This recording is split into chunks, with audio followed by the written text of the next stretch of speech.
ಹಾಗೇನೆ ಕೋಟೆನಾಡು ಚಿತ್ರದುರ್ಗದಲ್ಲೂ ಕೂಡ ಡೆವಿಲ್ ದರ್ಬಾರ್ ಶುರುವಾಗ್ತಾ ಇದೆ. ವೆಂಕಟೇಶ್ವರ ಚಿತ್ರಮಂದಿರದಲ್ಲಿ ಡೆವಿಲ್ ಪೋಸ್ಟರ್ ಅಬ್ಬರ ಈಗಾಗಲೇ ಆರಂಭ ಆಗಿದೆ. ಥಿಯೇಟರ್ ತುಂಬಾ ಕಟ್ಔಟ್ ಕಟ್ಟಿದ್ದಾರೆ ದರ್ಶನ್ ಫ್ಯಾನ್ಸ್. ಎಲ್ಲ ಥಿಯೇಟರ್ಗಳಲ್ಲೂ ಕೂಡ ಇದೇ ರೀತಿಯಾಗಿ ದರ್ಶನ್ ಪೋಸ್ಟರ್ಗಳು ರಾರಾಜಿಸ್ತಾ ಇದ್ದಾವೆ. ನೆಚ್ಚಿನ ನಟನ ಸಿನಿಮಾ ಪ್ರದರ್ಶನಕ್ಕೆ ಅಭಿಮಾನಿಗಳ ಸಂಭ್ರಮ ಮುಗಿಲು ಮುಟ್ಟಿದೆ. ಕುಣಿದು ಕುಪ್ಪಳಿಸ್ತಾ ಇದ್ದಾರೆ. ಸಿನಿಮಾ ಯಾವಾಗ ರಿಲೀಸ್ ಆಗುತ್ತೆ ಅಂತ ಕಾಯ್ತಾ ಇದ್ದಾರೆ.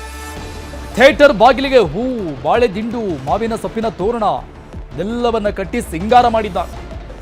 ಅದೇ ರೀತಿ ದೇವಸ್ಥಾನ ಸಿಂಗಾರ ಮಾಡಿದಂಗೆ ದರ್ಶನ್ ಅಭಿಮಾನಿಗಳು ಬಹಳಷ್ಟು ಕಾತುರತೆಯಿಂದ ಕಾಯ್ತಾ ಇರುವಂತಹ ಬಹುನಿರೀಕ್ಷಿತ ಡೆವಿಲ್ ಸಿನಿಮಾ ನಾಳೆ ಬೆಳಿಗ್ಗೆ 6:30ಕ್ಕೆ ರಿಲೀಸ್ ಆಗ್ತಾ ಇರುವಂತಹ ಬಹುತೇಕ ರಾಜ್ಯದ ಎಲ್ಲ ಥಿಯೇಟರ್ಗಳು ಯಾವ ಥಿಯೇಟರ್ನಲ್ಲಿ ಸಿನಿಮಾ ರಿಲೀಸ್ ಆಗ್ತಾ ಇದೆ ಆ ಎಲ್ಲ ಥಿಯೇಟರ್ಗಳಲ್ಲೂ ಕೂಡ ಈ ರೀತಿಯಾಗಿ ಸಂಭ್ರಮದ ವಾತಾವರಣ ಈಗಾಗಲೇ ನಿರ್ಮಾಣ ಆಗಿದೆ. ಈ ಬಗ್ಗೆ ಡೀಟೇಲ್ಸ್ ಕೊಡ್ತಾರೆ ನಮ್ಮ ಪ್ರತಿನಿಧಿ ವಿನಾಯಕ್ ಸಂಪರ್ಕದಲ್ಲಿದ್ದಾರೆ, ಲೈವ್ ನಲ್ಲಿ ಜಾಯ್ನ್ ಆಗ್ತಾರೆ. ಏನು ಥಿಯೇಟರ್ ಗೆ ಸಂಬಂಧಪಟ್ಟಂತೆ ನಾಳೆ ಡೆವಿಲ್ ಚಿತ್ರ ಬಿಡುಗಡೆ ಆಗ್ತಾ ಇದೆ. ಆ ಬಿಡುಗಡೆ ಸಂಭ್ರಮವನ್ನ ನಿಜಕ್ಕೂ ಕೂಡ ಸಂಭ್ರಮದಿಂದಲೇ ಆಚರಣೆ ಮಾಡ್ತಾ ಇದ್ದಾರೆ ಅನ್ನುವಂಥದ್ದನ್ನ ನಾವು ಹೇಳ್ಬೇಕಾಯ್ತು. ಯಾಕಂತ ಹೇಳಿದ್ರೆ ಏನು ನಗರದ ವೆಂಕಟೇಶ್ವರ ಚಿತ್ರಮಂದಿರ ಇದೆ. ಆ ವೆಂಕಟೇಶ್ವರ ಚಿತ್ರಮಂದಿರದ ಕಾಂಪೌಂಡ್ ಗೋಡೆ ಸೇರಿದಂತೆ ಇಡೀ ಕಟ್ಟಡದ ತುಂಬೆಲ್ಲವೂ ಕೂಡ ಬೃಹತ್ ಕಟೌಟ್ ಗಳನ್ನ ಹಾಕುವುದರ ಮೂಲಕ ಅವರ ಅಭಿಮಾನವನ್ನು ತೋರಿರ್ತಕ್ಕಂಥದ್ದು. ನೆಚ್ಚಿನ ನಟನ ಸಿನಿಮಾ ನಾಳೆ ಏನು ಬಿಡುಗಡೆ ಆಗ್ತಾ ಇದೆ ಆ ಸಂದರ್ಭದಲ್ಲಿ ಅವರ ಸಂಭ್ರಮಾಚರಣೆ ನಿಜಕ್ಕೂ ಕೂಡ ಮುಗಿಲು ಮುಟ್ಟುವಂತಹ ಆ ಮುನ್ಸೂಚನೆಯನ್ನ ಇವತ್ತು ತೋರಿಸಿರತಕ್ಕಂಥದ್ದು. ಯಾಕಂತ ಹೇಳಿದ್ರೆ ಈಗಾಗಲೇ ನಾವು ನೋಡ್ತಾ ಇರ್ಬೋದು,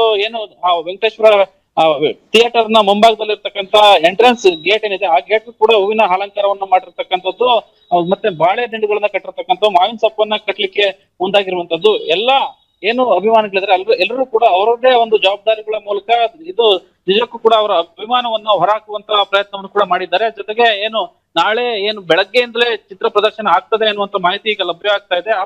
ಆ ಸಂದರ್ಭದಲ್ಲಿ ಇನ್ನೂ ಹೆಚ್ಚಿನ ಸಂಭ್ರಮವನ್ನ ಆಚರಣೆ ಮಾಡ್ಲಿಕ್ಕೆ ಯಾವೆಲ್ಲ ತಯಾರಿಗಳು ಬೇಕು, ಅಲ್ಲಿ ಎಲ್ಲಾ ಅಭಿಮಾನಿಗಳು ಒಂದೆಡೆ ಸೇರಿ ಆ ಸಂಭ್ರಮವನ್ನ ಹೇಗೆ ಆಚರಿಸಬೇಕು ಅನ್ನುವಂತ ನಿಟ್ಟಿನಲ್ಲಿ ಈಗಾಗಲೇ ಮುಂದಾಗಿದ್ದಾರೆ. Harun, thank you Vinayak ಡೀಟೇಲ್ಸ್ಗೆ. ಇನ್ನು ಡೆವಿಲ್ ಬಿಡುಗಡೆಗೂ ಮುನ್ನ ಜೈಲಲ್ಲಿ ಟಿವಿ ಭಾಗ್ಯ ದೊರಕಿದೆ. ಕೋರ್ಟ್ ಸೂಚನೆಯಂತೆ ನಟ ದರ್ಶನ್ಗೆ ಕೊನೆಗೂ ಸಿಕ್ಕಿದೆ ಟಿವಿ ಭಾಗ್ಯ. ಇದಕ್ಕೆ ಅವರು ಮೊದಲಿಗೆ ಬೇಡಿಕೆ ಇಟ್ಟಿದ್ರು, ಟಿವಿ ಬೇಕು ಅಂತ. ದರ್ಶನ್ ಬ್ಯಾರಕ್ನಲ್ಲಿ ಟಿವಿ ಅಳವಡಿಕೆ ಮಾಡಿದ್ದಾರೆ ಜೈಲು ಸಿಬ್ಬಂದಿಗಳು. ಟಿವಿ ಕೊಡ್ತಾರಾ ಇಲ್ವಾ ಅನ್ನುವ ಪ್ರಶ್ನೆಗಳು ಇದುವರೆಗೂ ಇತ್ತು. ಫೈನಲಿ ದರ್ಶನ್ಗೆ ಟಿವಿ ಭಾಗ್ಯ ಸಿಕ್ಕಿದೆ. ಅವರಿರುವಂತಹ ಬ್ಯಾರಕ್ಗೆ ಟಿವಿ ಕೊಟ್ಟಿದ್ದಾರೆ. ಡೆವಿಲ್ ಬಿಡುಗಡೆಗೂ ಮುನ್ನ ಜೈಲಲ್ಲಿ ಟಿವಿ ಭಾಗ್ಯ ಕೊನೆಗೂ ಸಿಕ್ಕಿದೆ ದರ್ಶನ್. ಕೋರ್ಟ್ ಸೂಚನೆ ಮೇರೆಗೆ ನಟ ದರ್ಶನ್ಗೆ ಟಿವಿಯನ್ನ ಕೊಡಲಾಗಿದೆ.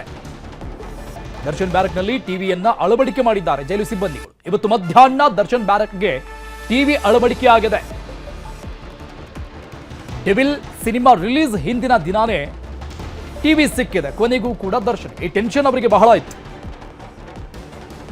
ಏನಾಗ್ತಾ ಇದೆ ಮೂವಿ ಪ್ರಮೋಷನ್, ಹೇಗೆ ರೆಸ್ಪಾನ್ಸ್ ಯಾವ ರೀತಿಯಾಗಿರುತ್ತೆ, ರಿಲೀಸಿಂಗ್ ಡೇಟ್ ದಿನ ಅನ್ನುವಂತಹ ಸಹಜ ಟೆನ್ಷನ್ ಇರುತ್ತೆ. ಸೊ ಈ ಟೆನ್ಷನ್ ಸ್ವಲ್ಪ ಮಟ್ಟಿಗೆ ದೂರ ಆಗುವುದಕ್ಕೆ ಈ ಟಿವಿ ಭಾಗ್ಯ ಅವರಿಗೆ ಹೆಲ್ಪ್ ಆಗುತ್ತೆ. ಕೋರ್ಟ್ ಸೂಚನೆ ಮೇರೆಗೆ ನಟ ದರ್ಶನ್ಗೆ ಕೊನೆಗೂ ಟಿವಿ ಭಾಗ್ಯ ಸಿಕ್ಕಿದೆ. ದರ್ಶನ್ ಬ್ಯಾರಕ್ನಲ್ಲಿ ಟಿವಿ ಅಳವಡಿಕೆ ಆಗಿದೆ. ಡೆವಿಲ್ ಸಿನಿಮಾ ಪ್ರದರ್ಶನದ ರೆಸ್ಪಾನ್ಸ್ ನೋಡುವಂತಹ ಅವಕಾಶ, ಈ ಮೂಲಕ ಸೆಲೆಬ್ರಿಟೀಸ್ ಅಭಿಮಾನ ಕಣ್ತುಂಬಿಕೊಳ್ಳುವಂತಹ ಒಂದು ಭಾಗ್ಯ ದರ್ಶನ್ಗೆ ಲಭಿಸ್ತಾ ಇದೆ. ಟಿವಿ ಸಿಗುತ್ತಾ ಇಲ್ವಾ ಅನ್ನುವ ಪ್ರಶ್ನೆ ಇತ್ತು. Finally TV ಕೊಡ್ಲಾಗಿದೆ. ಸಿಸಿಟಿವಿ ಕೂಡ ಅಳವಡಿಸುವಂತಹ ಪ್ರಕ್ರಿಯೆ ನಡೀತಾ ಇದೆ.